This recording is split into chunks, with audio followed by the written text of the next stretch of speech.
Cyril Ramaphosa, who was elected leader of South Africa's ANC on Monday, faces many challenges.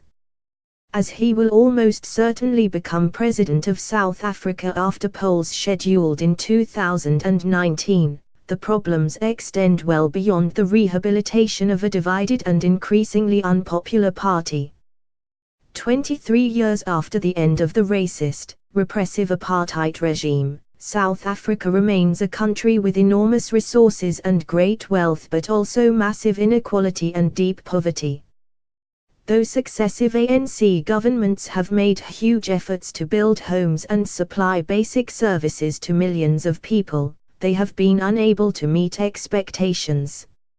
Many people live without electricity or sanitation. Schooling and healthcare are often rudimentary. Levels of violent crime are among the highest in the world, with the poor suffering most. Ramaphosa was born in Soweto, a township near Johannesburg and the center of the anti-apartheid struggle, in 1952. He became involved in activism to end the apartheid system while studying at university and was arrested in 1974, spending 11 months in solitary confinement. After graduating, he co-founded the National Union of Mine Workers, which is now one of the biggest and most powerful trade unions in South Africa. Ramaphosa was a key part of a task force that led South Africa's transition to democracy and is credited with being a skilled negotiator. Despite Nelson Mandela describing him as one of the most gifted leaders of the new generation, Ramaphosa failed to get the ANC nomination to succeed Mandela as president in 1999.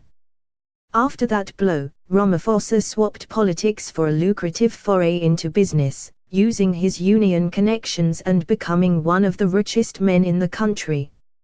His popularity took a knock in 2012 when police shot dead 34 striking workers at a mine operated by London-listed Lamai.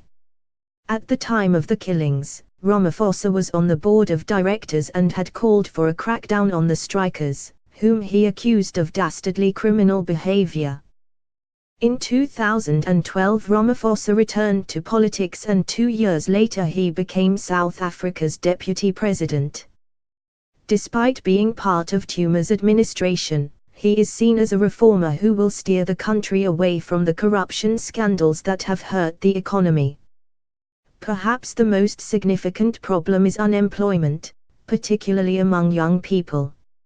Economic growth has been limited in recent years, with a technical recession this year, and job creation is slow. Investors have been scared away by political instability. Then there is corruption, from the police officer demanding cash to ignore a minor driving offense, to the massive sums mentioned in investigations into allegations of graft involving senior public figures. Corruption has not just undermined public finances but also public confidence in the state. South Africa still has many strong institutions, particularly the judiciary, but there is limited faith in public prosecutors or the police. The ANC cannot rely on its extraordinary history and the reputations of the giants who led the anti-apartheid struggle for much longer. A younger generation of politicians is pushing through, and they cannot counter accusations of incompetence or wrongdoing by appealing to the efforts made by their forebears to build a multiracial democracy against such odds.